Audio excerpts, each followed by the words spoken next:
Imagine becoming one of the most powerful warriors on the continent, all for the sake of vengeance, only to be betrayed and killed before you can achieve it. But when you open your eyes, you discover you've returned to the past. This is how the story of the regressed mercenary's machinations begins.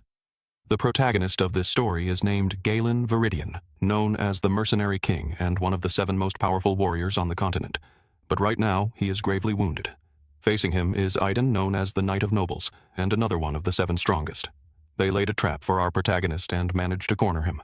Iden says he never expected the Mercenary King to be the eldest son of the Viridian family, but something is strange. Iden is from another country and therefore shouldn't know his name. Iden tells him that he spent a long time gathering information on him, but more importantly, he reveals that they worked with House Delphine to bring ruin to Galen's family. Galen always knew that a noble house had destroyed his family, but he never expected more powerful people to be backing them. He felt that his years of seeking revenge were all in vain. And so, after his head was cut off, the life of the Mercenary King ended. Or so he thought. He opens his eyes and can still feel a tingling in his neck, but his head is still attached to his body. He approaches a water source and discovers that his face is much younger. At first he thinks it might be an illusion and that someone is playing a trick on him. But then someone enters his tent. Before Galen has time to think, the man gets behind him and threatens him, saying that if he answers his questions, he will let him live. But instead of feeling fear, this person breaks free from his grasp and says, "That's a no, obviously." Galen is confused and asks what he's talking about. The man tells him that he had thrown a tantrum like a child earlier because he wasn't allowed to command the troops to eliminate the ogres. This leaves Galen with even more questions. With no time to clear his doubts, the man grabs his bags and says to get ready to go to the Viridian estate. Galen tells him that the estate is in ruins, but when he steps outside, he discovers the mansion is still standing. It is then that he realizes his younger face and his intact home mean he has returned to the past. Just to be sure, he pinches his cheek to confirm that it's real. In his past, he felt inferior, which is why he always threw tantrums to get attention. This caused many people to avoid him, and unable to bear it, he decided to run away. Over time, he became a mercenary, won great battles, and his name became known throughout the continent. When he finally returned home to make up for his mistakes, he discovered his family had fallen and he had lost everything he loved. But this time everything is intact, and it makes him want to sing with joy. However, it's not time to be happy yet, because he remembers why they are there. They have to eliminate 3 ogres. But he knows what will really happen in reality. There were more than 20, and they wiped out almost all the troops. With all his experience, this should be easy, as the ogres don't have a battle formation. The problem is that the other soldiers don't trust him. Just then, a watchtower is sent flying, and the ogres appear behind everyone, taking the soldiers by surprise and attacking them. Someone shouts to maintain the formation. This is Commander Skaven, but his shouts are in vain, as the ogres are tearing through everyone. But a moment of distraction costs Skaven dearly, as an ogre appears behind him about to strike. In that instant, Galen manages to push him aside and with great swordsmanship severs the ogre's leg and arm with a single slash, eliminating the first one. This leaves everyone stunned. He, however, is a little disappointed that he can't use mana, which would make things much easier. He then turns to Skaven and tells him to give him command rights. Although this impresses Skaven, he replies that this is not a game, and the soldiers' lives are at stake. Galen gets annoyed, but can't deny that he's right. Another ogre appears before them.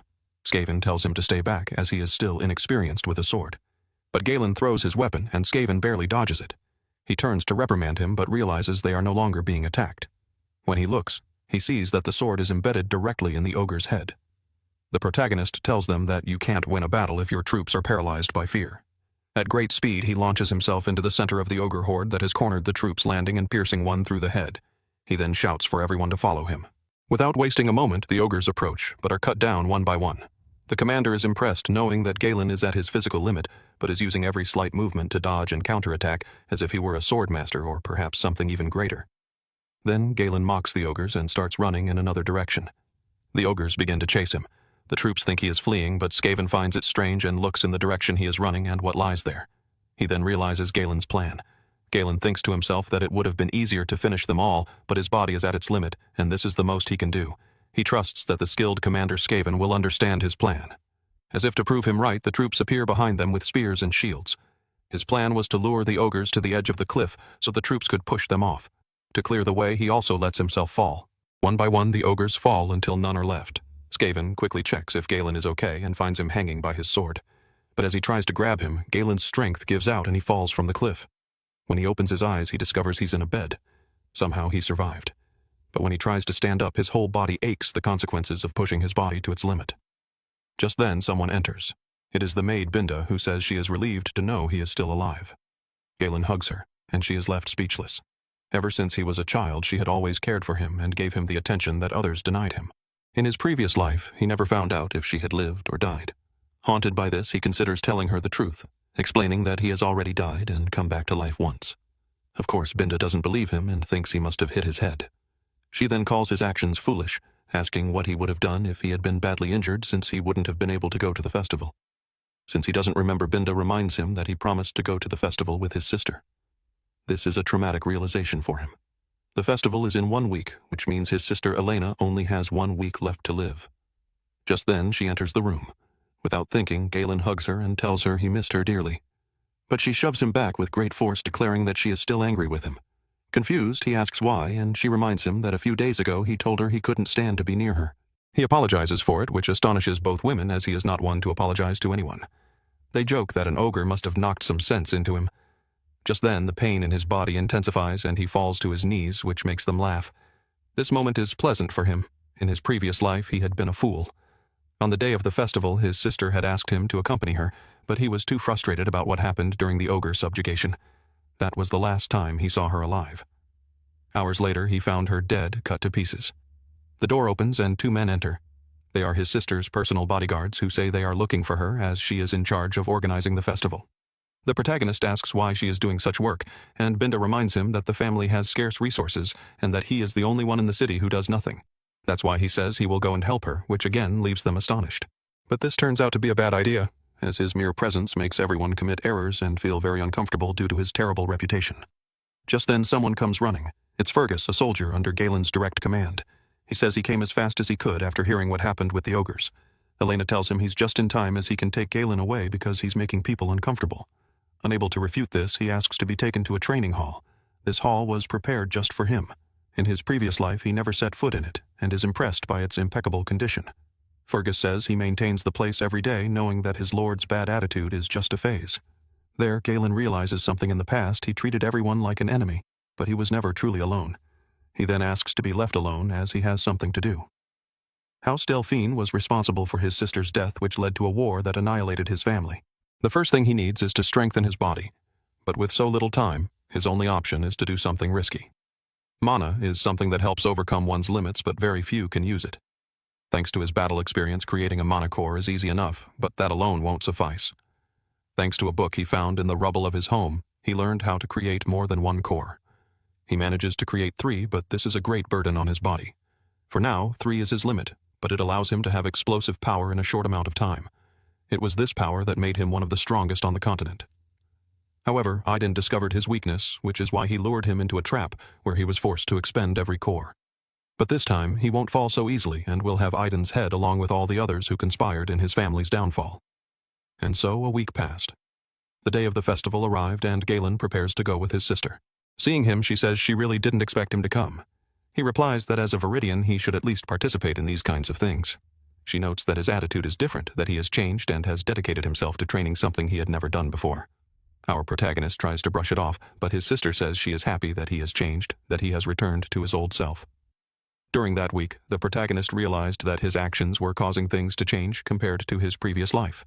That's why he tried to keep a low profile so that things wouldn't change too much, allowing him to use the information he has about what's to come. He and his sister spend the night visiting different places, but the festival is about to end and those who will kill his sister have not yet appeared. Just then, his sister's bodyguards arrive and say there's an interesting stall in an alley, and they decide to take her there. Galen realizes that these 2 are the ones who will betray his family. Upon arriving at the location, everything is empty. As he examines the area, he notices that the alleys are blocked off to prevent escape. His sister grabs his arm and says they shouldn't look at something in such an untrustworthy place, but one of the guards blocks her path. Then 3 more men appear. One approaches to speak with them, saying, "Here we have the youngest daughter of the family and as a bonus the eldest son." The protagonist says, "So it was you who betrayed the family." Unable to hide it any longer, the guard says they received a very generous offer of money, something they couldn't refuse, as they would never have a future if they stayed in this impoverished land. While he is talking, the protagonist cuts him in half. The other traitor tries to use his sister as a shield, but a sword is driven into his head. Just like that, he eliminated the 2 traitors easily. The other 3 are confused. The eldest son of the Viridian family has a reputation for being lazy and useless, but what they just witnessed is the complete opposite. His sister asks what is happening, but he decides to knock her out so he can fight without worrying about her. The assassins approach and say he had planned to kill those two from the beginning and just made things easier for them, but they didn't know he was hiding his skills. The protagonist analyzes them. The two on the sides are no problem, but the one in the middle has a large amount of mana and will surely be a dangerous opponent. He asks them who they are working for, but they tell him he doesn't need to know, as he will soon be a dead man. The two flankers lunge at him, but the protagonist throws a firecracker as a distraction, stabbing one right before the other's eyes. The remaining one takes advantage of the distraction to swing at him, but Galen blocks it easily. With his free hand, he snatches the man's sword, repositions himself, and decapitates him with a single slice. The last one attacks him from behind, but he manages to block the attack, spin around with great speed, and slash him across the neck. However, his opponent strikes back. Because he had gathered a large amount of mana throughout his body, the cut was only superficial. He boasts that Galen can never defeat him. In response, Galen turns and lands a couple of kicks to his face, increasing the distance between them. The man again says that with such weak attacks, he'll never win, but then he falls to his knees, coughing up blood.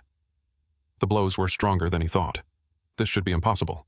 With his level of reinforced strength, he shouldn't feel any damage. The protagonist is using his 3 mana cores. He lunges at him, and with each attack, he begins to overwhelm his opponent with a burst of speed and strength. The other is on the defensive and realizes his sword is cracking. After one more strike, his sword breaks and he receives a deep wound on his chest. Before he has time to scream in pain, he is stabbed in the stomach, then cornered against a wall. Galen asks him again who he is working for. In a desperate attempt to complete his mission, the man pulls out a dagger to kill his sister, but mana projectiles restrain him. The protagonist tells him that someone of his level would surely heal easily, but what would happen if... They shatter his core. With his sword, he begins to grind against the man's core. Desperate, the other man tells him this is dangerous as it could create an explosion that would kill them both. But Galen, with a confident look, tells him he can handle it. Seeing no hesitation in his eyes, the man confesses that it was Count Desmond who was looking for a pretext to start a war against his house.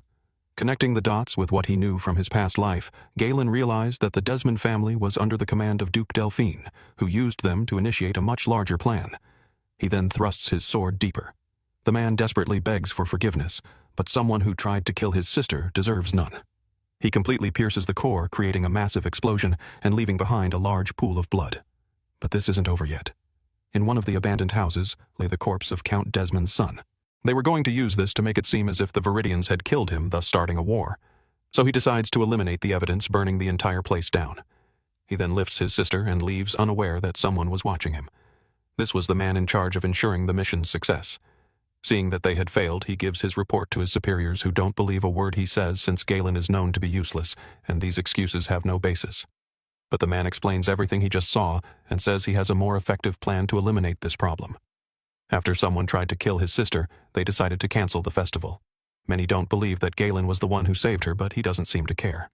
At mealtime, he is given only a piece of cake. He asks why he is receiving dessert before the main course. Binda tells him that the house's financial situation is in ruins. To make matters worse, the merchants are angry because the festival, their main source of income, was cancelled after only one day. And to compound the problems, the protagonist has no money to appease them. While he is thinking about what to do, a servant arrives saying someone is looking for him. Upon arriving at a small bar, he sees someone beating up Commander Skaven. This is Kane Eyre of House Logris and Galen's cousin. They don't have a good relationship, as Kane has always treated him like a subordinate and made him spend all his money. But there's something the protagonist doesn't know. Kane came here because he was offered a deal. The same man who was in charge of killing his sister offered that if Kane killed Galen, Duke Delphine would support his house and break the foolish alliance they have with House Viridian. Returning to the present, Kane says he beat Skaven for asking about the rumors circulating about Galen. When Skaven started talking about how Galen killed the ogres and 2 knights to protect his sister, Kane began hitting him, refusing to let anyone tell him lies. He then says that to liven things up, it's best to bring in women and wine, something Galen used to do without protest to avoid being beaten. But this time is different, and besides, he has no money. Then a light bulb goes off in his head. He now has a way to get his money back. He tells Kane he's right, that they need to liven things up, but Kane must return all the money he spent, and he'll settle for about 1,000 gold coins, including interest. Kane claims he did it as a sign of their great friendship, but the protagonist again tells him to return the money if he doesn't want to get hit. Kane tells him to stop joking, gets up and throws 2 punches, which Galen easily dodges. He then lands a punch right in Kane's stomach. Kane tries to hit him in the face, but Galen blocks it. Kane then lets himself fall and starts screaming, but this was all a sham. He needed to create a scene in front of people to provoke a duel where Galen's death could be disguised as an accident. The protagonist realizes what he's trying to do. He challenges him, saying he harmed one of his soldiers, sullied his family's name, and caused a baseless scandal. He then tells one of the soldiers to call all the protesting merchants, as he has a way for them to earn a lot of money. And so all the merchants who attended the festival gathered at the dueling arena. Obviously, everyone starts betting on Cain, as he is the surest bet to win, and besides, no one believes the rumors about Galen. But this wouldn't leave anyone with profits. Just then, Skaven arrives with a large bag of coins, followed by his sister with an even bigger one. Everything is now set for the duel to begin. The protagonist says that since he is the elder, he will give Cain the first move. The gigantic Cain lunges with great force. The protagonist manages to block the attack, but despite his size, Cain is somewhat fast, and launches another attack in the same instant. Although Galen manages to block it again and positions himself right under him, Cain delivers a simple kick. Galen dodges it again, but this simple attack shattered a part of the arena. This is Cain's fighting style. With his great size and strength, he imposes fear on his rival, causing them to want to flee, which tires them out over time, ending in a crushing victory for him. He launches a series of attacks that the protagonist easily dodges. Then he grabs him and throws him into the air. Everyone thought it was over, but Galen manages to stabilize himself and land in the arena. With the momentum, he launches himself at full speed, but delivers a slash that intentionally misses just to show the difference between them. He then tells him that his swordsmanship is very disappointing, and that if he thought strength was all that mattered to win a duel, it's time to open his eyes. Cain lunges after him. The protagonist blocks his attack and makes a few feints that seem meaningless. Cain then thrusts with his sword, but the protagonist drops onto the blade and delivers a slash right across his neck. In that instant, more cuts appear all over his body, showing that Galen could have defeated him at any moment, leaving everyone stunned. But this isn't over yet. He throws down his sword and says that their levels with the sword are so far apart that it wouldn't be fair to him. So he decides to fight using only his fists. This is madness, as Cain is far superior in that regard. To make it more exciting, Galen says he will bet 2,000 coins that he will win. The crowd starts betting again, but the giant says he will continue to use his sword and lunges at him. But Galen quickly dodges and connects 3 blows that make Cain fall to his knees. He now understands the vast difference between them, but is unwilling to accept it and lunges again. Thus begins a series of attacks where Galen dodges and strikes back. But this wore out his patience, and he began to beat Cain brutally and relentlessly until his whole body was swollen. Galen says he feels sorry for Cain's father, who decided to help his family knowing they were heading down the same path. But just before delivering the final blow, he stops and extends a hand, as he did all this just to teach him a lesson. So Cain admits his defeat. But the assassin disguised as his escort berates him, calling him useless. Our protagonist says he still has something to say and shouts that this night will pay for all the food and drink of everyone present. This provokes a cheer of excitement from everyone. The escort approaches to say he is not willing to do it, but before he can say another word, Galen grabs him by the shoulder and tells him this is the price for losing the duel and that trying to run will be in vain. And so this battle ended, and he gained a small fortune. But behind him, Binda and his sister appear, saying they have figured out the reason he did all this. His fiancée's birthday is approaching, and he surely wanted to buy her something very expensive. After Binda reminds him of his fiancée's name, Galen becomes a little angry. His fiancée, Amelia Ripple, is considered a noble among nobles, earning the affection of all citizens. But she later incited a rebellion and became known as the Witch of the North. Revealing herself as an ally of the Delphines, she hammered the final nail in the coffin of House Viridian. An idea occurs to him. He asks how long until his father returns to the territory. Binda tells him he will be back in 7 days, which is more than enough time to pay a visit to his fiancée and get some money out of her. Amelia is known throughout her territory as someone overly kind, capable of giving away her expensive shoes, so a girl wouldn't have to walk barefoot, and providing food and shelter for the needy. But the truth of all this is something different.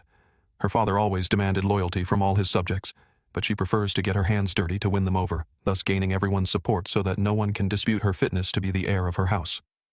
While she was taking a break, her maid informs her that Galen has come to visit and wants to talk about a merchant guild. This is because she has secretly created a guild. All the materials that his father always needed for the reconstruction of the Viridian base in the Forest of Beasts are being bought by them to recover funds and prevent them from going to a house that will soon be in ruins. As if that weren't enough, they are hiring all the soldiers who abandon the Viridians at a low cost. When she is in front of Galen, she tells him it's quite rude to visit without notice, but our protagonist tells her that her birthday is in a few days and he just stopped by to leave some flowers for his fiancée. Curiously, he adds, he bought them from a merchant guild called Eraton. That is the name of her guild. Realizing where he is steering the conversation, she says she will leave now that she has received her gift. But Galen orders her to stay. This paralyzes her. She feels a strange pressure. What's even stranger is that this man used to be unable to even look at her or utter a single word in her presence. Our protagonist gets straight to the point. He wants 10,000 gold coins. She retorts that he visited her out of the blue and is now demanding money. Perhaps she suggests they should cancel their marriage. He replies that he knows she never intended to maintain the marriage anyway. He also knows that she is secretly gathering power to be ready for the succession battle, and if anyone were to find out, she would have her head cut off. Her expression changes and she warns him that saying such things in these lands is dangerous. Galen says he won't tell anyone, but he wants something in exchange for his silence. She tells him not to worry because he will never leave this place alive. She calls for her personal escort. This is Bernard, someone who in his past life was compared to the best sword in the north. Galen says that if they kill him, there will be a war. But she already has a plan. She will claim that her fiancé entered unannounced, caused chaos, and her escort had to kill him to protect his lady. And so she gives the order to kill him. Both men draw their swords, but the first attack comes from behind. An assassin tries to stab Amelia, but Galen deflects the attack and sends the assassin flying. He then lunges towards Bernard, remarking that this house knows nothing of chivalry. But Bernard retorts that Galen arrived unannounced and is harassing a lady in her own home. He catches Galen's sword between his arms and thrusts, but Galen uses it as leverage to spin, landing a blow on his hand that makes him drop his sword. As Bernard falls, Galen connects another blow to his chest, creating distance between them. Bernard knows that these are the movements of someone with vast battle experience. Amelia, annoyed that Galen is still alive, orders him to bring her his head. Bernard readies himself and tells Galen to come at him. But our protagonist simply looks at him and says that a mere escort knight cannot give him orders. This obviously irritates Bernard, who lunges at him. His rapier moves with great speed and makes a small cut on Galen's cheek. But this is just the beginning. Galen blocks every attack that comes his way. He blocks another thrust and takes the opportunity to attack, but Bernard catches his sword between his arms again, the same move as before. Galen tries to use it as leverage again to land another blow, but this time is different. Bernard uses that same arm to slam him against the floor and launches another attack. Our protagonist rolls on the ground to create distance, but he is now unarmed. As Bernard pulls back his sword, he says that Galen's reputation as a useless fool must be a lie, as those movements can only be learned by someone with extensive battle experience. He adds that they would only work against a barbarian. Galen knows this will be difficult. With Bernard's technique of only thrusting at the head, anyone would want to close the distance. But due to his large size, Bernard has the advantage in close combat. However, defeating him is not impossible.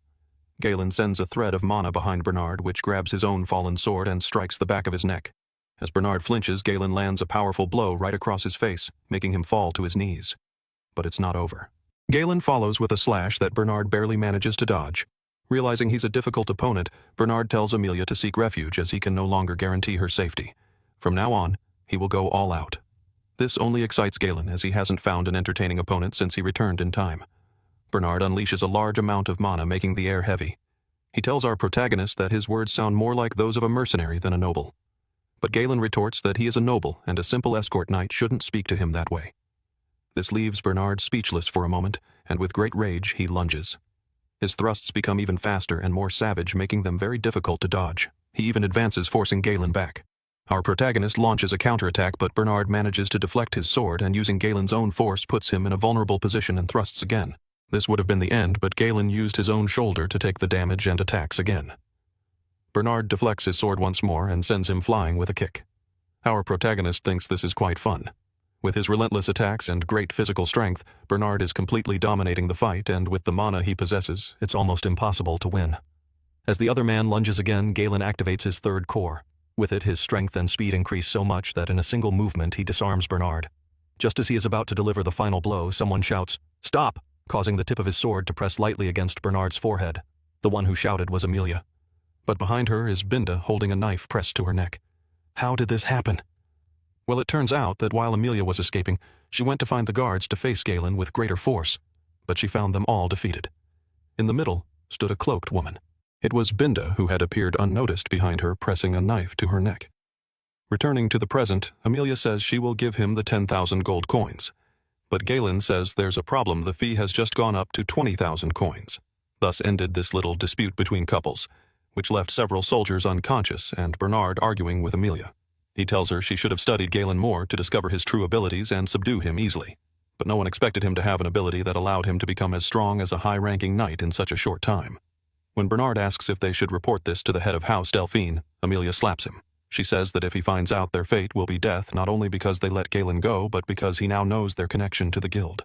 It's also dangerous to let him live, but they can't attack him with their own troops, as that would trigger a war between families.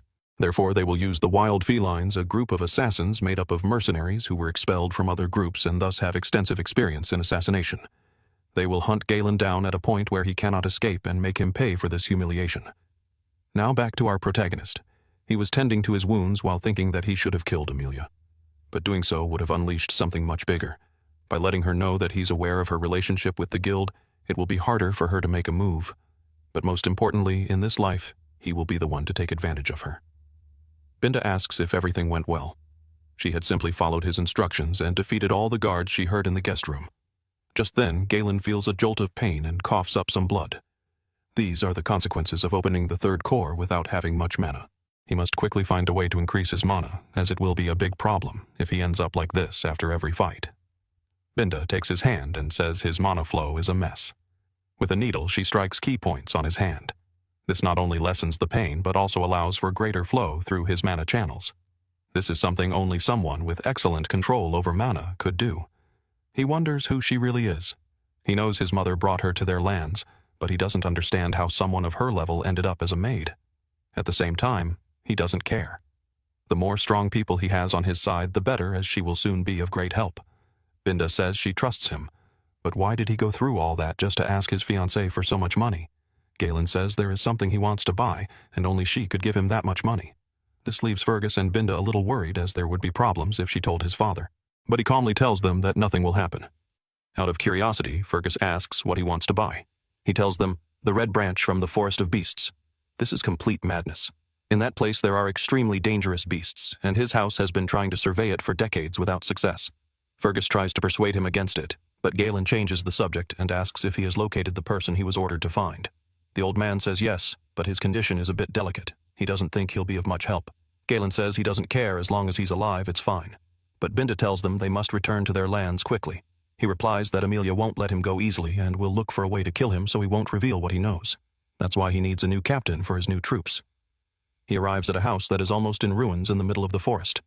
From it emerges an elderly man with a long beard. Seeing his appearance, Binda asks if this is really the man they came to find, as he doesn't look like someone who could do anything in a battle. But upon seeing that Galen is a noble, the old man tells them to leave and not waste his time. But Galen tells him that he knows his true identity. He is Gilliam, leader of the Ratatosker Mercenary group. This group was peculiar, as only those who were experts in the use of almost all weapons could join. Although this group no longer exists, they were so famous that they were known throughout the continent, and the leader of that squadron was Gilliam. Realizing they know his past, Gilliam throws an axe that grazes Galen's head. The others get in front of him, as the old man's presence has changed, becoming more intimidating. But Galen calms them, saying he knows how to cure his daughter's illness. She has eternal punishment, a disease that has no cure for those who suffer from it. Have a high fever. Red spots appear all over their bodies and they cough up blood. But most importantly, they suffer until their very last days. Just at that moment, his daughter has a spasm of pain, and the imposing man's figure vanishes, replaced by that of a desperate father who doesn't know how to calm his daughter's suffering. This is not the first time Galen has seen this. In his previous life, he tried to recruit him but arrived too late. After his daughter died, Gilliam took his own life, having no more reason to live. Seeing the state of his house now, Galen realizes he has already sold everything of value to find a cure. At that moment, his daughter breaks into tears, saying she no longer wants to live. This was the call to action. But Binda stops him, saying they must leave immediately. Whatever he plans to do will be useless, as no doctor or priest can cure this disease. That's why it's also called the disease sent by the gods. But Galen reminds her that she herself said she trusted him. He then hands her a piece of paper and tells her to get everything on the list. The cure for this disease will be discovered in a few years, and the recipe became widely known because it turned out to be very simple to prepare. The downside is that the ingredients are very expensive. For someone like him with a good memory, recalling the preparation is simple. After a short while, he had it ready. Gilliam didn't hesitate to give it to his daughter. He had been searching for a cure for so long, and now a stranger was offering one. After a while, the spots on her body disappeared. Stunned, they can't believe it. He says that not even sacred power had any effect. Galen explains that sacred power is not omnipotent. It only stimulates vitality and regeneration to fight the disease, but it's not the same as a total cure. With trembling hands, Gilliam grabs Galen and asks if his daughter will really be cured. Galen tells him that if she takes the cure every day, the disease will disappear within the next 2 months.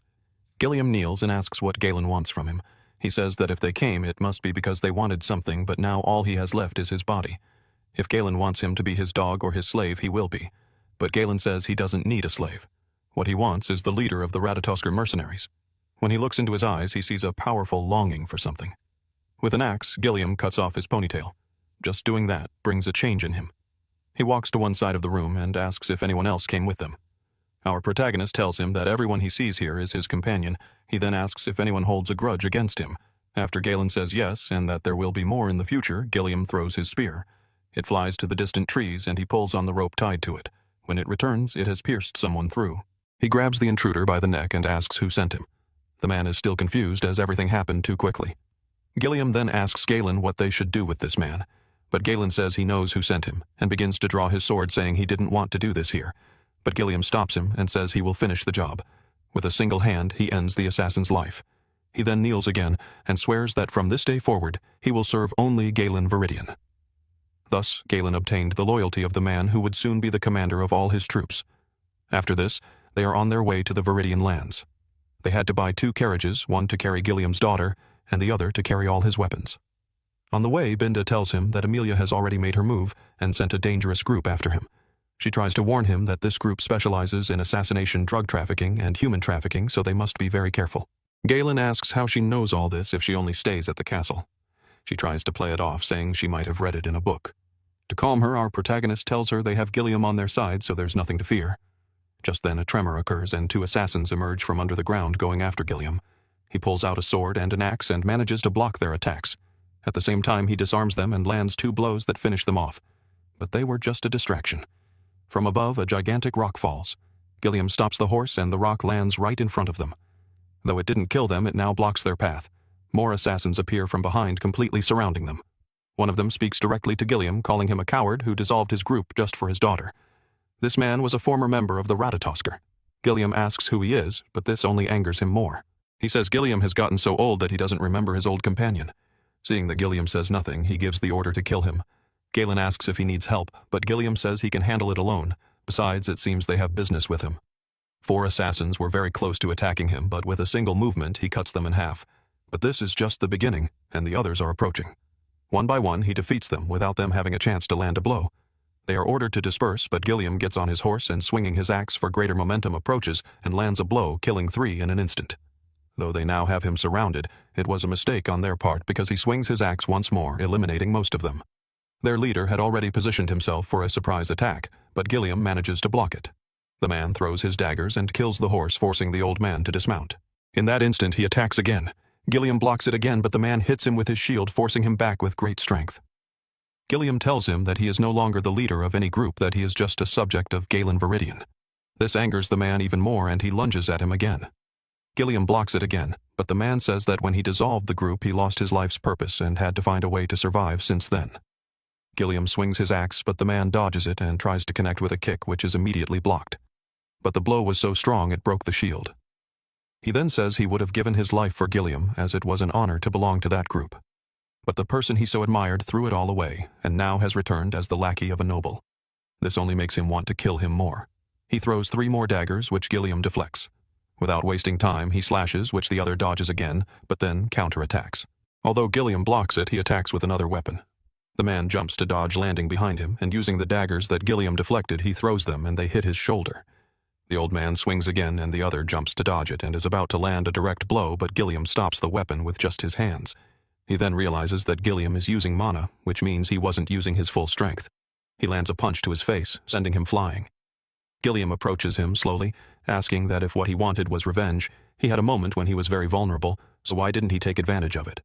The man says he visited his house several times, but the commander he so admired was no longer there. There was only an old man not worth killing. Gilliam returns his sword to him, saying that he now serves someone else, but at this moment he will give the greatest honor to an old companion and will face him as the commander of the Ratatoskr group. The man undoubtedly lunges at him, as this is what he always sought. He launches a series of cuts that Gilliam blocks. He then launches more slashes, but each one is easily dodged. The old man blocks his sword and manages to stab him. The man tries to counterattack, but is left in a vulnerable position. Before delivering the final blow, Gilliam says he will always remember old Valerius, captain of the 5th Division of the Ratatoskr Mercenaries. This brings a final smile to his face, and thus he obtained the end he always sought. To honor the name of his old friend, Gilliam takes his weapon. Just then, Galen appears, saying that if they sell everything they have, they'll get a good haul. He also realizes that Gilliam is more impressive than he thought. In his previous life, he only heard stories about him, and those stories helped him lay the foundations to become the Mercenary King. He then asks if he knew this man, and Gilliam says he was an old companion. This only makes him think of his own old friends, and he wonders what they are doing. But perhaps he will see them very soon. Thus ended the assassination attempt by Amelia. After 2 days of travel, they are back in the territory. Seeing Gilliam's thoughtful face, Galen asks him what he thinks of his lands. He stumbles a bit, but before he can say anything, Galen says the territory is shit. The houses are too old, the land is not being harvested, and most of the men are sent to the army. Gilliam says he knew Viridian had a constant struggle against the barbarians, but this is much worse than he imagined. Galen says he will change all that. That's why he's going to need his help. No matter what he has to do, he will save his territory. But as they were entering the city, they see that his father has also just arrived, and as the heir of the family, he was brought to a meeting with the most important people in the territory. There he learned that House Ripple has stopped sending them resources. Instead, they are stockpiling food and troops as if something big was going to happen. In his previous life, he never liked his father, thinking he was too cold and strict. But now he sees him with different eyes. He can see the fatigue and the great burden on his shoulders. Just then, his father says he heard Galen went to the Ripple territory. Calmly, he replies that he only went to visit Amelia. His father asks if he caused any trouble, but our protagonist tells him to be at ease as nothing happened. Albert, the person in charge of finances, says he heard Galen won some money after a duel with Cain. Perhaps he suggests this money was for more gambling. Galen says no, and that he had some business to attend to with his fiancée. Another man tells him he must maintain appearances as he will be the next head of the family. His father also says he knows Galen killed his sister's guards because they were trying to sell her. But the troop commander suggests that perhaps another knight did it, and Galen just arrived to deliver the final blow. He continues saying this to avoid feeling like he's doing a bad job, as he is the one who trains all the troops in the territory, and to know they were defeated by a useless person. Galen tells him he might be right, but his father tells him he did a good job. No matter how it happened, the important thing is that his sister is still alive. This truly leaves him speechless. This is the first praise he has received from his father in 2 lifetimes. Taking advantage of this, he asks if he can request a favor. The others stop him, saying that if he wants more money, they won't give it to him. But Galen says he wants to explore the Forest of Beasts. This leaves them speechless, but the answer was more than obvious, a resounding no. Later he tells Gilliam and Binda what happened. Binda says it was normal for them to say no. Gilliam reviews the plan, saying they plan to use the money Amelia gave them to explore the Forest of Beasts, a place from which nothing that enters ever comes out. That's why they decide to make their next move. Just then his father tells him to stop, as they did not give him permission to enter. But Galen says he asked only out of courtesy, not for permission, as it was something he was going to do sooner or later. This is because not far from the forest there is a huge deposit of mana stones.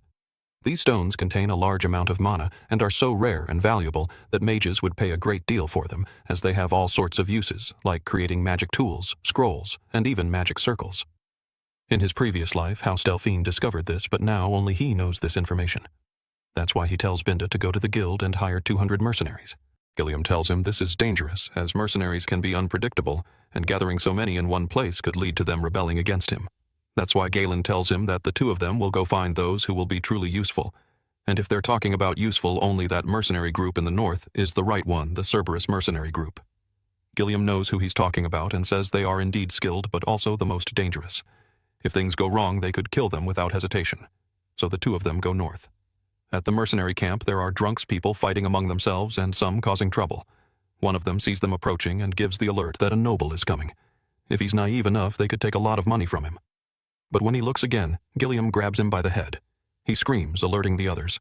He tries to tell Gilliam he doesn't know what he's doing, but as if it were nothing, Gilliam sends him flying with just one hand. This enrages the rest, and they quickly surround him. Someone appears and says that no matter if he's a noble, he can't just come in and do this, and he shouldn't think he'll get out alive. But Galen just looks at him in silence, and then tells him to shut up and call their leader. The man, without showing a hint of his anger, starts spinning his mace and says, Galen must take responsibility for what they did, and throws it at him. But just before it reaches him, Gilliam cuts through the chains with his sword, stopping it in its tracks. This shocks everyone. Noticing that he won't get anywhere by talking, Galen orders Gilliam to rough him up a bit. Gilliam pulls the chain tied to his arm. The man could do nothing against the old man's immense strength and then gets hit with his own weapon. But 3 more were already on their way. Gilliam breaks one's arm, spins to gain momentum, and then throws him against the rest. Another group was approaching, but with a single glance he stopped them, paralyzed by fear. Galen dismounts from his horse and asks how long they are going to make them wait. Just then another man appears. This is Kaor, the commander of the Cerberus mercenaries. He asks why they are looking for him. Galen says it's obvious, for a job. But Kaor asks what kind of person first beats people up and then asks for a job. Our protagonist tells him to consider it a greeting. Kaor warns that if he greets them the same way again, they will go to war. But now it's time to talk business. Kaor asks what the job is, and Galen tells him he wants to hire them to explore the forest of beasts. They are obviously astonished, as its reputation as a dangerous forest is known throughout the continent. Kaor asks for his name to know what kind of person wants to do something so dangerous. Galen reveals his identity, but the reaction he gets is pure laughter, as everyone knows his reputation quite well. Kaor tells him the auditions are over and there's nothing more to talk about. The rest raise their weapons, but Galen asks if they are afraid. He was told that this mercenary group was quite skilled, but it seems it was just a rumor. Kaor gets serious and says they are mercenaries and therefore don't take jobs that don't make sense. But our protagonist tells him that only the weak make excuses. Kaor says he's bored of this, and there's no point in killing someone like him, so they will let him go if he pays for all the damages. But Galen requests the trial of Moria. This shocks even Gilliam. Kaor gets serious and asks if he knows what he's talking about. The reason for this is that the trial of Moria is a traditional game among mercenaries, but it's far from a harmless game. The two participants enter a small circle to limit their movements, tie one of their arms together and hold a dagger in the other hand. The use of mana is completely forbidden, and whoever steps outside is the loser. It is all too common for both participants to end up dying. Galen says the loser will serve the other as his dog until his last day. Gilliam is impressed with Galen as he has cornered Kaor. Rejecting this duel means admitting his weakness, and in the world of mercenaries that strips you of any privilege. Kaor starts laughing and says he accepts. This duel seems like it will be quite easy. They prepare for the duel. Kaor tells him he got himself into this by pretending he knew what he was doing and gives a tug to show the difference in strength between them. He says he has done this 5 times before, but Galen retorts that he has done it over 100 times. And so it begins. Both deliver a stab that they dodge at the same time. Then they make a side cut that they also manage to dodge simultaneously. Galen launches another attack that is blocked. Kaor grabs his arm, moves him out of position and tries to stab him from behind, but Galen manages to block it. He then gets behind him and quickly turns to stab, but Kaor has already moved and tries to kick him. Galen manages to block it, but without being able to use mana, he receives a lot of damage to his leg. Kaor tells him he's holding up quite well for a noble, but saying he's done this over 100 times would have taken a lifetime, and if he's going to tell lies, they should at least make sense. He attacks him again. The rest start cheering for their captain, telling him to put this ridiculous noble in his place. But Gilliam gives them a look that makes them shut up instantly. He thinks this fight is too unfavorable. Galen is in a circle that limits his movements, and without being able to use mana, the difference between them is so great that Kaor is moving him at his whim from one side to the other. If at any moment he sees that Galen is in danger, he will have to intervene. Just then, Kaor lifts him. Our protagonist regains his balance and falls, but now feels great pain in his leg. This is because he blocked other attacks, but without mana reinforcement, he is feeling the consequences. Kaor starts laughing with satisfaction and asks if he can still continue while launching a series of attacks. He thinks that for a noble he's not bad at all, but he can already see that his strength is running out. To make him suffer more, he keeps hitting his leg, and this won't stop until he sees fear in his eyes. He then intensifies the speed and strength of his attacks.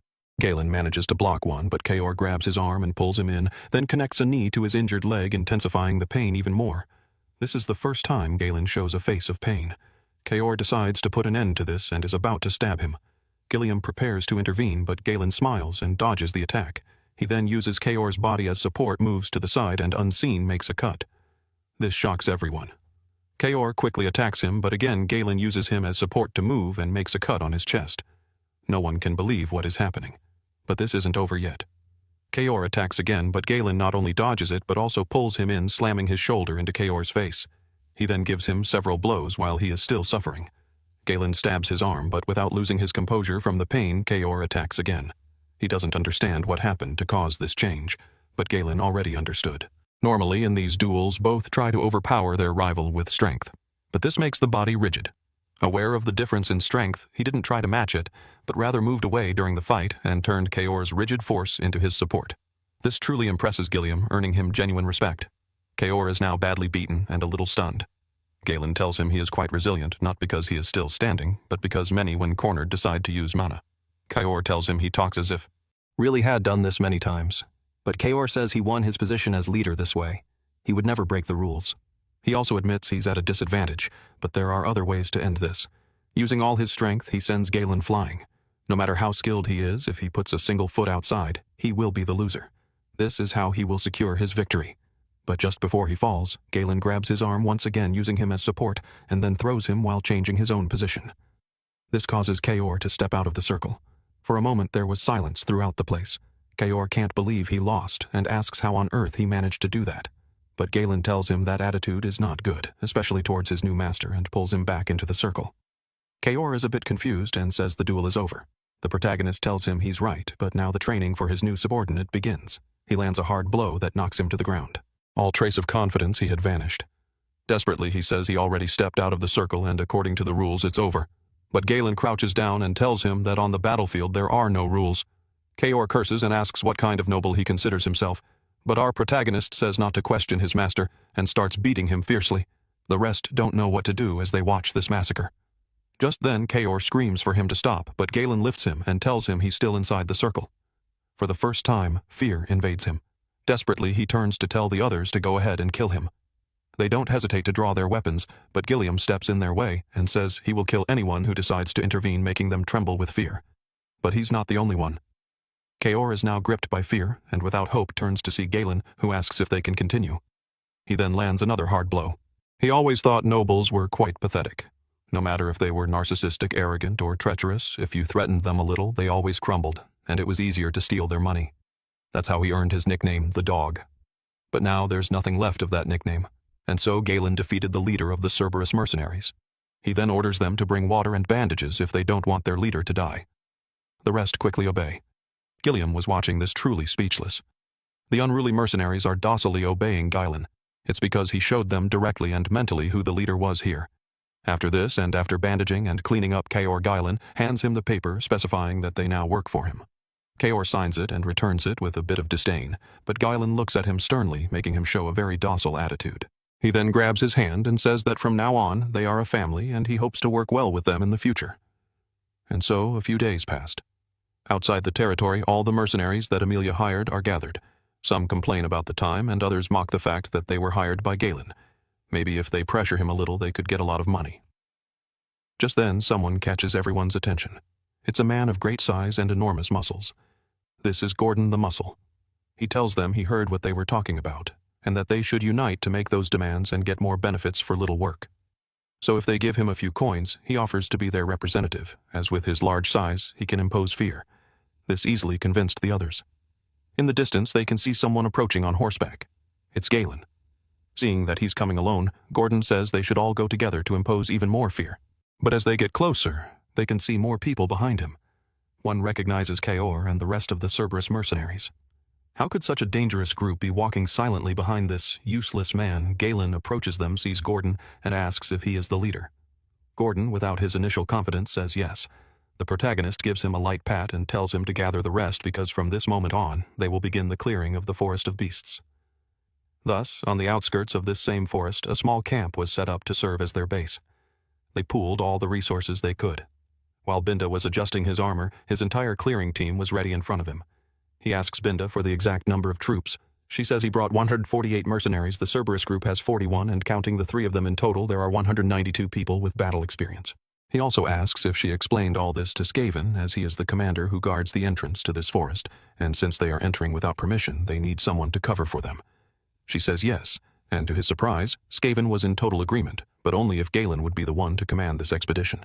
He then speaks to his troops, telling them that behind him lies the dreaded forest of beasts, well known for having dangerous monsters and an infinity of unimaginable dangers. But still, their job will be to open a path. The reactions were immediate, and many began to protest, saying they were only told they had to open a path in a forest, but never that it would be in this dreaded place. Galen, without losing his composure, says that whoever wants to leave is free to do so, but if they manage to complete their mission, he will triple the pay they have already received in advance. This is definitely madness. Even Kaor thinks this kind of promise would only be made by a lunatic, while Gilliam says that Galen always has a backup plan. But Binda tries to dissuade him, telling him they can't do this as they spent every last penny they had buying supplies for all the troops. Although he can't deny she's right, he thinks that if he finds the mine, they will never have to worry about money again. So he asks if she trusts him. After a sigh of defeat, she says yes. and so he gives the order to enter this dreaded place. The mission is not complicated. As he said before, the important thing is to open a path. So they began to cut down the giant trees. As they fell, they started cutting them into pieces to make them easier to move. Meanwhile, another group begins to dig around and extract the roots to clear the path for the carriages to enter easily. In his past life, Galen once read the travel log of Count Delphine. Thanks to the map inside, he drew his own mental map, creating a faster route to the mine's location. His main concern is to get the money to be prepared for the machinations that will occur against his house. But seeing him work so hard attracted attention. Kaor is a little surprised to see a noble work so hard. The rest talk about how he's probably doing it to show the dignity of nobles or simply to show off. Binda tells them to stop talking and get back to work, but she can't deny that some of them have a point. She tells Galen to stop what he's doing as he paid the mercenaries to do that kind of work, and if he continues, the respect they have for his position will be taken lightly. He says he doesn't care. The more people working, the faster they can finish this, as this is not a place where it's good to stay for too long. She again tells him she will trust him, but also says he talks as if he has been in this place before. Even this didn't go unnoticed. Kaor, with a bit of envy, says he has a woman who cares for him, but she's also a bit foolish since they were paid to enter this place, but she entered of her own free will. This provokes Galen to give him a light tap, and a small argument begins. But something seems to worry Galen. Here we discover that House Delphine, along with other noble houses, managed to conquer the kingdom and put a new dynasty in power. At this very moment, they organized a massive exploration in this forest, although the reason, or what they were looking for, was never known. But at least he obtained a record of the place along with all the dangers and how to face them, which helped him prepare everything. The fact that nothing has happened yet makes him a little uneasy. This tranquility would make anyone relax, but thanks to his vast experience, he knows he shouldn't. So everyone continued to work, and the night made the place even more sinister. Noticing the arrival of night, most of them began to stop. They start saying that maybe the name of this place is very exaggerated since in the whole day they haven't seen a single monster, not even a small ant. Maybe the things they say about this place being too dangerous are just rumors, and this will be the easiest job they'll ever have. They were even promised triple pay just for cutting down trees, so they tell Gordon to start giving their money back since he didn't have to intervene to get more benefits. But he is a little bewildered. He asks if they managed to make a path after cutting all day. The rest give him a look of pity at his stupid question, as obviously they did. But he asks why he can't see that path.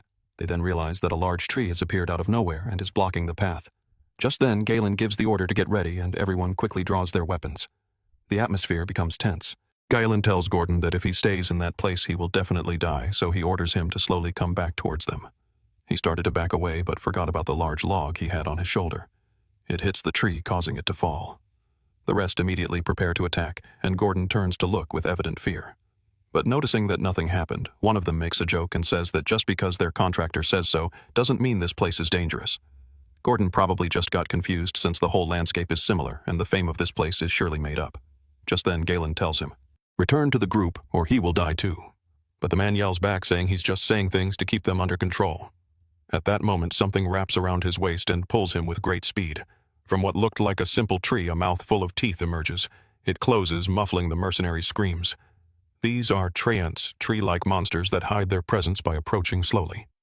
But this was not the only one, and they realize they are completely surrounded.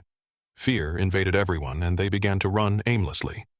But the treants took advantage of this and claimed their next prey. They were being eaten 2 by 2. Gordon, with all his strength, grabs a tree to avoid being taken. Others quickly rush to help him. One tries to cut the vine, but they are so tough that they break the axe. Just then, Gordon starts to be dragged away. But Galen appears from above and with a single slash manages to cut the tough vine, freeing the mercenary. Using the weight of his sword, he cuts the beast's eye, and after it falls, it lets out a horrible scream. The others are astonished by this and ask if its eye is its weak point. But Galen tells them to get a grip. If they just run aimlessly, they will be easy targets. He orders them to form a group and raise their shields to block the vines for as long as they can and to wait for his next order. They obey and begin to hold their ground while Galen goes to the rear where Kaor and his second-in-command are. He orders them to light the lamps and throw them at the monsters as they don't have good defense against fire. Seeing that they couldn't get past the shield wall, the monsters start going after them. Galen gives the order and the Cerberus mercenaries throw the lamps, but before they can reach them, the monsters destroy them all and then start chasing them. Just before they are caught, Gilliam cuts the vines. Then Binda throws 3 daggers that hit them in their eyes.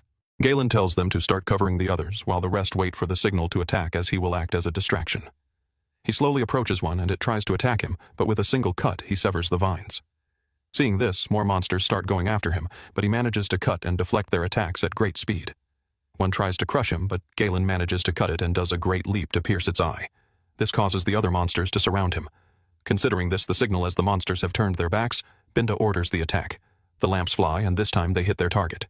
The fire quickly begins to consume them, but Galen tells them not to stop attacking. They throw more and more lamps until the fire becomes so intense that it looks like a forest fire is about to start. The other warriors are stunned. At first, fear of being trapped in this fire invades them, but their worry disappears when they see they are not being attacked. But Galen shouts that this is not over yet.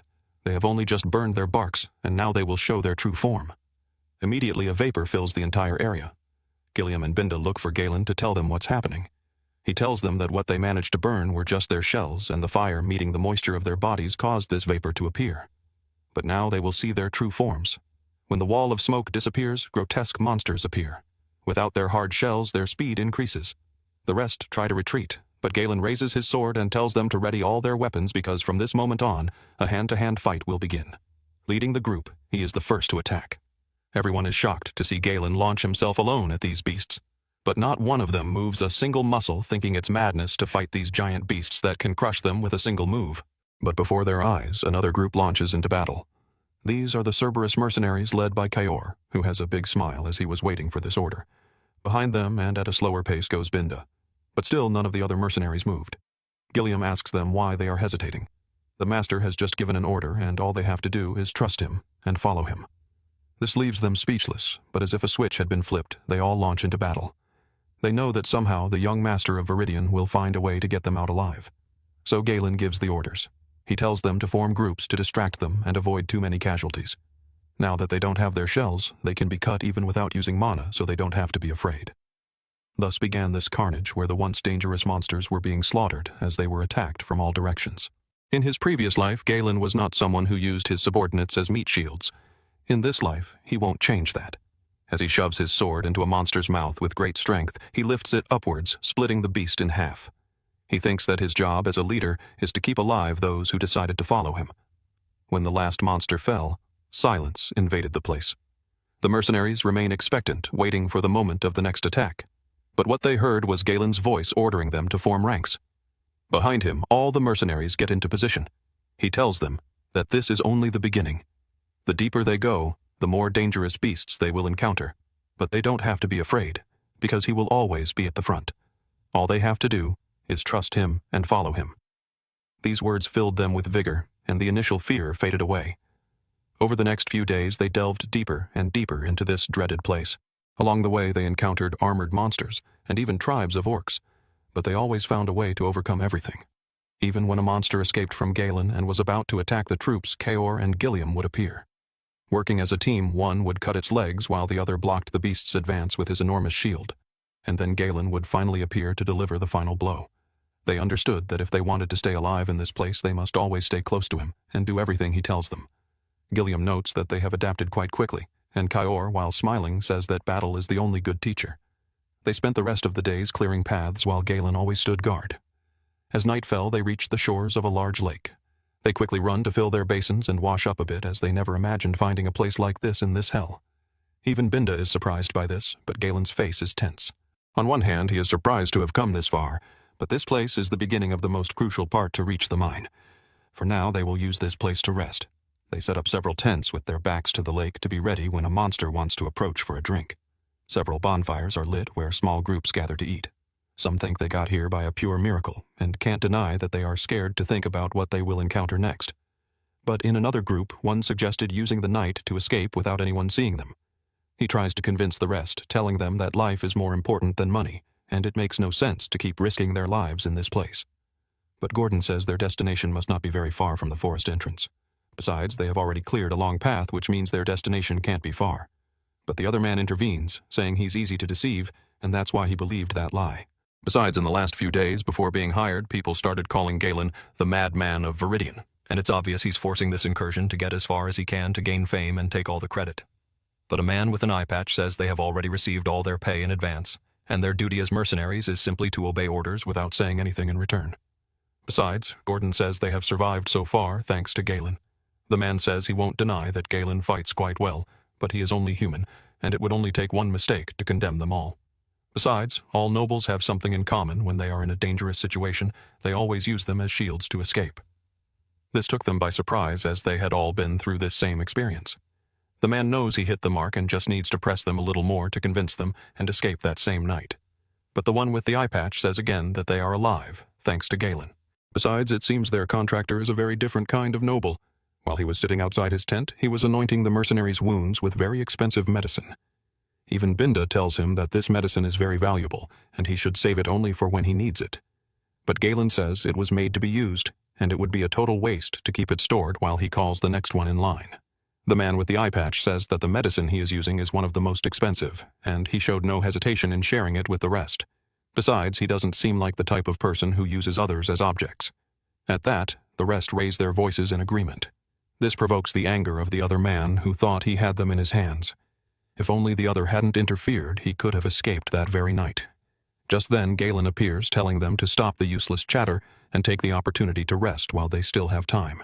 But then he calls Gilliam for a chat. But on the way, Kaor asks if he's not going to do anything about that man, saying that if it were up to him, he would have ripped his tongue out. But Galen says to leave him.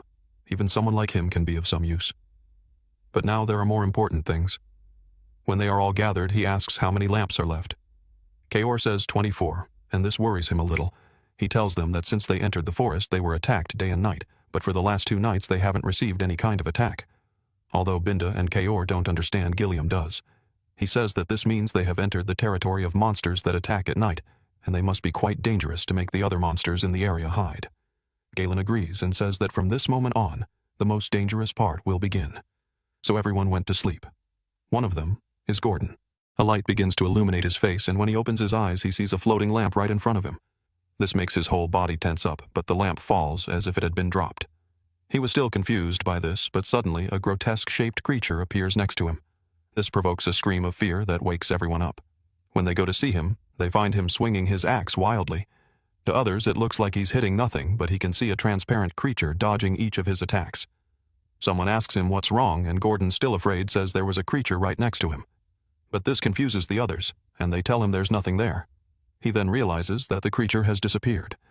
They consider that maybe he had a nightmare from having been fighting creatures for several days. So they start to walk away while he tries to convince them that he didn't imagine anything. Just then, the second in command of the Cerberus mercenaries appears and says he's not lying. He saw the same thing, a floating lamp, and then a long, transparent creature. Then more and more gathered, and they all shared the same testimony. Some say they are lying since they couldn't see anything, but the one with the eye patch says that maybe they couldn't see it, but it's certain there is something here. Just then, Galen appears and says he is not mistaken. They gather in a tent while the rest of the mercenaries start to group up and draw their weapons. There, Galen tells them that at this moment they are being surrounded. This shocks the others as they can't feel the presence of any beast. He says it's normal, as this is one of their abilities. They probably started following them before they reached the lake. These are creatures that rule the night and are known as phantoms, the night hunters. They have the ability to camouflage themselves in the darkness. This means it's impossible to see them, and as if that weren't enough, physical attacks don't work on them. They steal their prey's light source to lure them into the darkness and attack them. This makes them fear these creatures for 2 reasons. One is knowing they attack in swarms, and the other is that for the last 2 days the lamps have been disappearing. Even Kaor feels his skin crawl and says he won't let any creature make him feel fear this way. They have to strike first to take them by surprise and kill as many as they can. But Galen says the best they can do now is wait for them to make the first move. Binda says she agrees with Kaor. Besides, they have already lost many lamps and should take advantage of the fact that they still have the upper hand and that this is keeping them at bay. But our protagonist says this would only make them more aggressive and change all their hunting methods. And most importantly, they would lose the opportunity to finish them off in a single attack. This last part catches Gilliam's attention. He asks if there is an effective way to finish off these creatures, which are probably intangible, in a single attack. Galen says yes and proceeds to explain his plan. The phantoms have them surrounded on 3 fronts and must be approaching at this very moment. But having camped with their backs to the lake is in their favor, as it prevented them from being completely surrounded. And although it seems they are at a disadvantage, they have the initiative in this battle. He says they will divide the troops into 3 groups. First, the shield unit to resist the attacks. Then the crossbow unit to contain these beasts. And finally, the attack unit commanded by himself. While the 2 units contain these beasts, they will begin to surround them from the left to trap them and finish them all off together. This plan sounds feasible, but Binda remembers that these beasts are intangible when they attack them, so how can they do any damage? Kaor says that using mana might work, But the problem is that not everyone is a mana user. But to reassure them, Galen says he was already prepared for this and has distributed magic scrolls to all the troops. After getting ready, the roar of the beasts signals the beginning of their hunt. The shields were already in position as the monsters started to go after them. In the diary of the Duke Delphine, it is explained that they found a way to finish off these beasts. If they are exposed to a light source, their bodies become visible, and any attack becomes effective. That's why he handed out scrolls with light magic. When broken, they produce a light that illuminates the entire area, a simple spell with no attack power, but in this case, it's deadly. The phantoms reveal their true form, resembling eels with several tentacles, but it's not time to panic. The crossbow squad attacks. The arrows hit their targets, causing these beasts to start going after them. But behind them, the attack squad is preparing. This small attack group, formed by only 4 people, is more lethal than it seems. While Gilliam blocks the attacks and separates the phantoms into small groups, Kayor attacks the stragglers from all directions to make them panic. Binda serves as support to attack those who try to defend themselves. And finally, Galen, with his great skill in handling large swords, cuts off the head of a small group with a single slash. This is the attack power of the small elite force of Viridian. But this will not be an easy fight, as no matter how many they kill, these monsters still have a large number. They also became more aggressive, and despite being exposed, they start to attack the troops who have run out of arrows. But before they are attacked, the group led by Galen arrives to defend them. He quickly orders them to hold the formation to surround the beasts. But just before they attack, one of them emits a strange sound, causing them all to start escaping. Galen thinks they are more intelligent than he thought, as they escaped just before being surrounded. But he also orders Binda to locate the queen, the one with the horn on her head. Kayor and Binda agree again and ask if it's really necessary to go after them. But Galen says they can't afford to face them again, as they would have more casualties because they would change their hunting tactics. That's why they have to eliminate the queen. The rest of the beasts, without anyone to command them, wouldn't know how to move and would be easy to eliminate. Binda looks at him for a moment, but then smiles. The little prince of Viridian not only changed his attitude, but has become someone very reliable. So she doesn't argue anymore, and accepts the order. She pulls out a grappling hook, wraps it around a large tree to use as support, and hoists herself into the air. This makes it easier to locate the queen. Using the same hook, she wraps it around the queen, immobilizing her. She then shouts to Galen that she has managed to immobilize her. Meanwhile, he was running behind all the beasts. After hearing this, he prepares to attack. He accumulates a large amount of mana in his legs and then makes an explosive jump. On his way, he eliminates several beasts and then stabs the queen. But his attack is not over. He accumulates mana in his arms and makes a side cut, splitting this monster in half. He immediately turns around and shouts to the troops, saying that their queen has fallen, and this is the moment to counterattack and not leave any of them alive. Accompanied by a war cry, the troops begin to advance. Having fought different monsters in this treacherous place for the last 10 days has altered their reality a bit, and now they are not afraid of anything. Leading his mercenaries, Kayor says they don't have to lose to that old man, and so after fighting all night, they manage to eliminate every single one of these monsters. He congratulates them for his great work. The mercenaries respond with a cry of victory. Then Gilliam congratulates him for having commanded well, and Binda asks if he is injured. But he tells Kayor and Binda to start gathering the mercenaries while he and Gilliam begin to distribute the corpses around the camp. Kayor asks what purpose this will serve, but Gilliam tells him that being very strong beasts, the smell will keep other beasts away from the area. In simple words, for someone like him, it will keep all the troops alive. This angers Kayor, who challenges him to a duel. Galen thinks they have already finished with the most dangerous beasts they could find in this area of the forest, and now they only have to advance a little further to reach the stone mines, as there will be no more dangers. But as he watches the sunrise, he wonders if the danger has really passed. Just then, Binda tells him that they have already done the count. The Cerberus mercenaries are all accounted for, but of those she hired, 3 are missing. Kayor, with a proud smile, says they can't be compared to any other group of mercenaries. But there's something strange about this. For those 3 who are missing, no corpse or any trace of being attacked was found. The mercenaries start talking among themselves and discover that the one missing is the one who tried to convince them to flee. And if his corpse wasn't found, it means that in the middle of the battle, he convinced 2 others and fled the place. And they were right. The 3 were lost in the middle of the forest.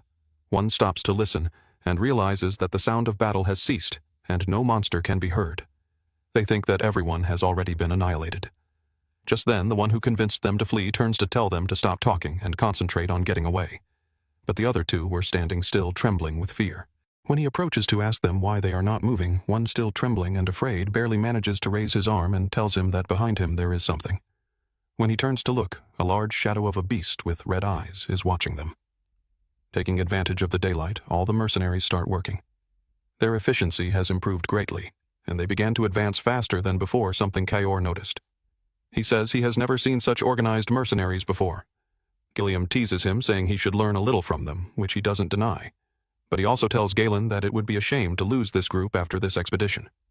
Galen tells him not to worry, as he plans to hire them as his personal guard. It is said that a poorly organized group of mercenaries could not defeat a small army of soldiers, but this group has already surpassed any other mercenary group. Combined with the experience they gained in this harsh place, they will serve as a great base to expand his power. Just then, Gazelle, the second-in-command of the Cerberus group, says they have finished scattering all the phantom corpses and that they haven't received any attacks from these monsters all day, which made the work easier and less dangerous. Galen feels they are close to their destination, but can't be excited until they finally complete this mission. Just then, Binda arrives from scouting the area, and he asks if she found anything up ahead. She says yes, with evident excitement, and he knows what that means. He orders them to cut faster as their destination is only a few meters away. As they get closer, they can see a light. Everyone is mesmerized by the sight. There, Galen tells them that this is the reason he undertook this dangerous mission. In front of them is the deposit of top-quality mana stones of an impressive size. A small piece can be sold for a good amount of gold, but in front of them, they have stones even larger than a person. Binda hugs our protagonist and asks him how he knew about the existence of this place. Gordon and the others are still in a stupor, thinking that if they bring these stones back, they will become disgustingly rich. But a voice tells them they are not going anywhere. Their lives end here. This voice belongs to Malice, the man who escaped and encountered a huge beast. After saying this, he falls. The rest ask how he got here as they go to meet him, but Galen stops them and swings his sword to dissolve the fog, revealing a grotesque sight of monster corpses, some already down to the bone, and others recently eaten. The mercenaries are scared by this, and even more so when they also see human corpses. Binda and Gilliam ask for further instructions. Galen says that it seems getting these crystals will be very difficult. Judging by the size of the deposit, it seems to be the nest of a high-ranking monster, and seeing fresh corpses means the beast is still nearby. He thinks there was no record of this in the Count's diary, and did not expect this variable at all. He orders everyone to be ready for battle. But when he turns to look at them, a giant serpent of a monstrous size was behind them. Noticing it has been discovered, it launches an attack. He quickly orders them to disperse while he launches himself directly at the beast and manages to land a blow on its head, but the sword simply bounces off. He then uses the beast's own body as support to launch himself once more, and lands in a position to stab its head, reinforcing himself with mana along the way. But not even this could make a small wound on this beast. This even leaves Gilliam stunned while Kayor asks what its scales are made of. But the beast opens its gigantic mouth, from which poison pulses. Galen does a flip to accelerate his descent and avoid being hit by this poison. But he also realized its tail was approaching. He tries to deflect it with his sword, but doing so is impossible. He ends up falling. Binda worries about him, but this monster began to move quickly throughout the area, separating the mercenaries into several groups. But before they are crushed, Gilliam and Binda begin to save them all, while Kayor organizes his troops to be prepared for the next attack. Everything turned into chaos in an instant. Galen can hear all of this, but there is something strange in his gaze. This monster is a crimson python, a high-level monster from this forest, and they always nest in mana crystal deposits. But the problem is that its habitat is deep in this forest, and this one is too far from that place. Their chances of winning are very slim, and it would be best to retreat and wait to devise a plan. But doing so would be throwing away all the effort they put in. As he breaks a piece of crystal, he absorbs all its energy, and his mana core begins to glow. Galen prepares to hunt this monster.